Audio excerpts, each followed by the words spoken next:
great. Thank you. I've been working out all year. My question for you is probably the most obvious one. How the hell did you end up getting that wig? Oh, that's so funny. Well, I got the wig because I got lucky to get cast in the show because Selma Blair dropped out. Selma Blair was supposed to play the role of Tara, and then she got a big job, and she told the producers, I have this friend, Shiri Appleby, you should call her. And so she helped me get an audition, and then I was in that crazy wig before you knew it. That's So you had no choice? That's my origin story. What'd you say? You had no choice if you I was excited to wear that wig. Okay. I was going to New Zealand and making the show was a really big personal moment for me. It was a big acting job at the time, so I was excited. Yeah, there you guys go, little behind the scenes tidbits. Oh, here we go. Okay, I'm ready. Kia ora, Rachel. My name's Sam.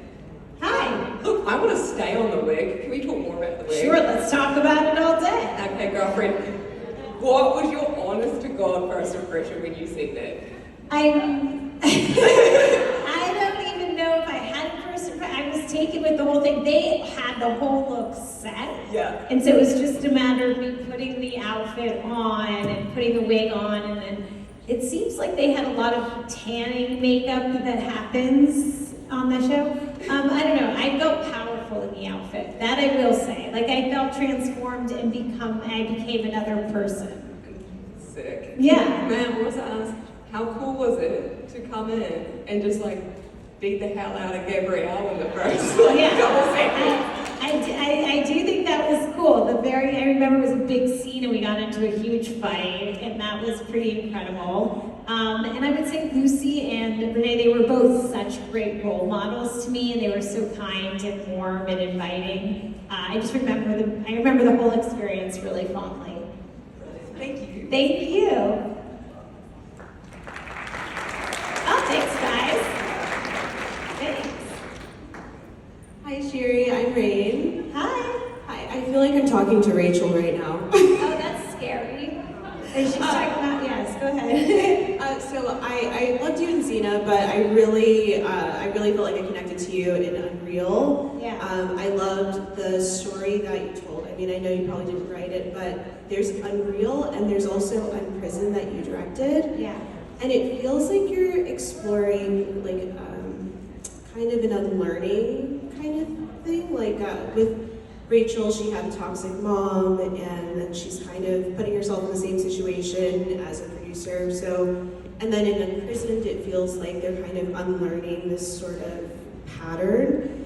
But now that you're not doing that anymore, what do you see in the future? Or is like, do you have any say over, like, are you deciding these projects? Or Oh, like what it's so funny. I think a lot of the times, like ideas and things, concepts that are sort of floating out around in your life sort of come to you at work.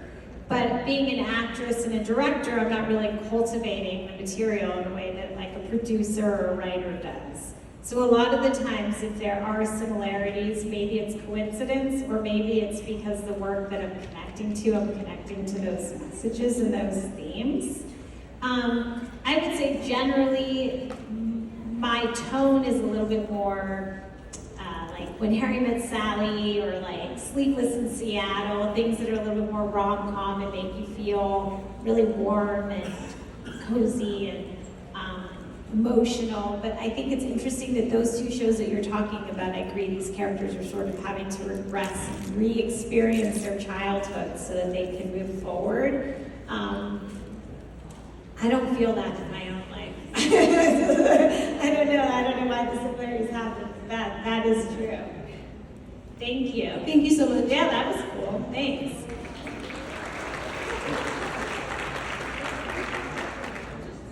Hi. Hello. There she is, you guys. Here's the wig in action. Yes, here's the wig. I hope you kept it because I hear mullets are back in style. Yeah, that's it. Yeah. That's my next look. That's my next haircut. Yeah. I can't believe you need to try it on just to make sure you're more than welcome. I really appreciate it. Well, I was wondering, Tara is a very diamond in the rough, I would say. but maybe misunderstood. Has there been any time in your life where you've had to break misconceptions and I guess... Sure. Yeah, well, I think, I grew up acting. My parents put me in show business when I was 3. And so I never really chose acting. So when it came time for me to sort of go after directing, I really had to sort of fight over being an actress wanting to direct. So there was like a misconception of what I was capable of and how hard I was willing to work and how much responsibility I can take. And also being a woman, having to prove that a woman could call the shots.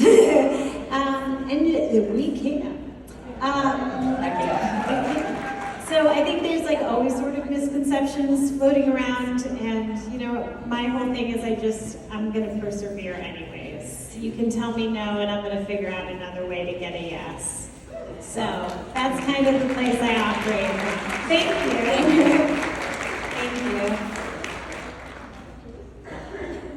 Hi, Shiri. I love Unreal. Acid black satire is just my sweet spot. You guys really knocked it out of the park there. But in the 4th season, I kept thinking Rachel's going to kill everybody in the end. Yeah. She's going to murder everybody, and it's going to be ugly. But then you didn't. I was a little disappointed. Was the original intent for her to just go all the way and just do it, or what happened towards the end?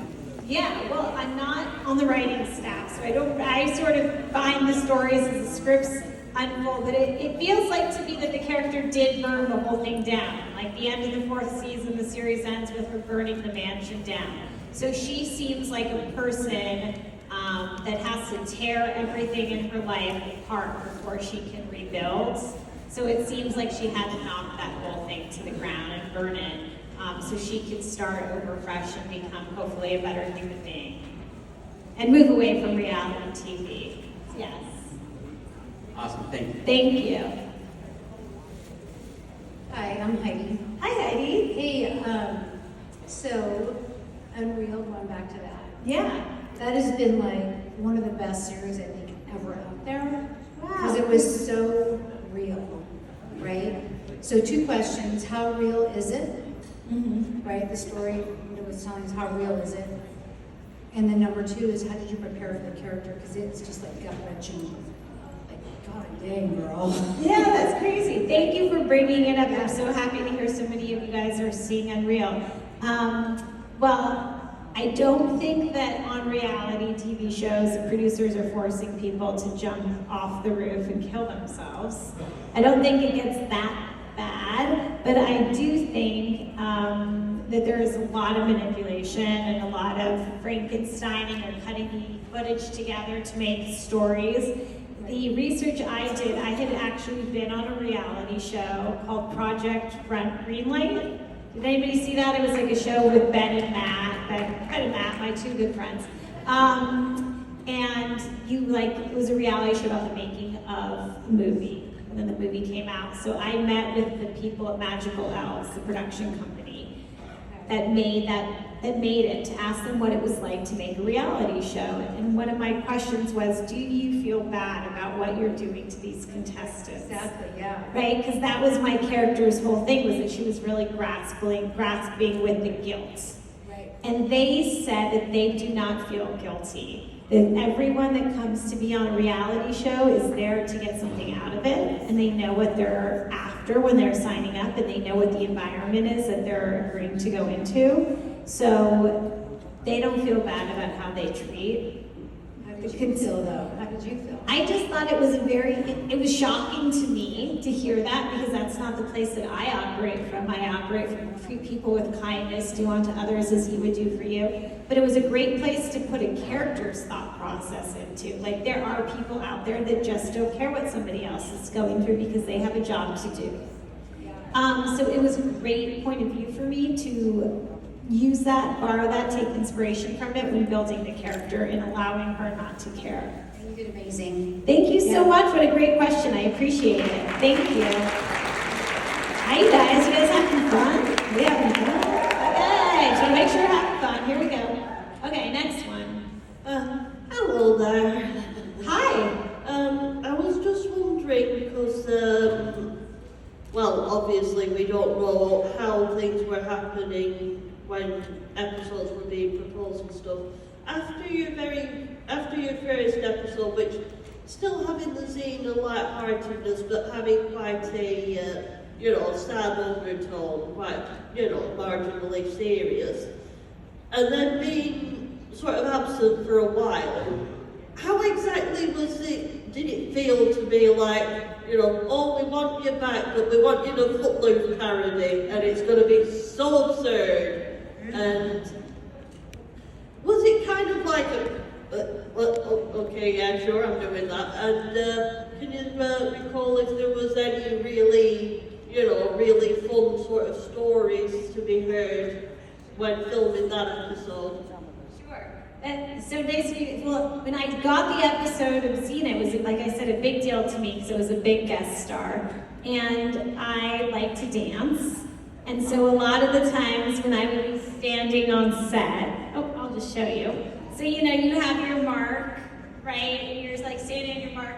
And I was just like, much better then. But I would like spit all the time and I'm like dancing all the time. And I'm just like, hey, what's that? The whole thing. And so they called me and said, we're going to write an episode for you to dance. Right? So nice of them. So nice of them because they got to know me and they saw that I was dancing and maybe people don't dance on their marks. I don't know why they wouldn't, but I do.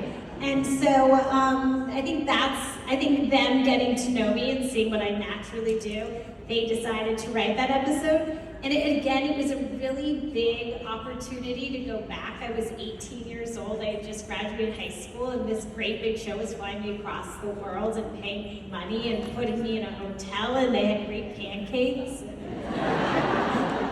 And Lucy talked to me a lot. She was like very much like taking me under her wings and being kind to me, and they had a really cute PA on set that I thought was dreamy, and so that was great. And I just really remember being out at somebody's house, maybe one of the producers, the writers, on like a Friday or Saturday night, sitting on their deck and being like, I'm across the world because of ACT. Like, someone's hired me and taken me and they're showing me the world. And I just remember being like, wow, this is like a whole life I could have.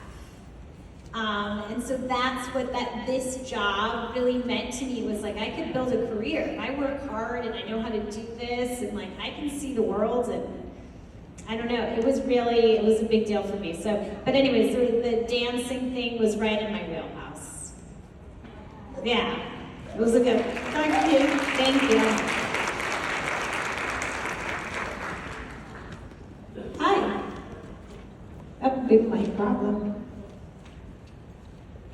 We're back. Okay. Hi. Hi. You had mentioned gardening, and Yes. it's one of my favorite things as well. I had a Tabasco pepper plant named Pepe, and he was one of my favorites. Unfortunately, he's not with me anymore. But I wanted to ask you, what is growing in your garden currently, and what is your favorite aspect about gardening? Oh my God, this is my new favorite question.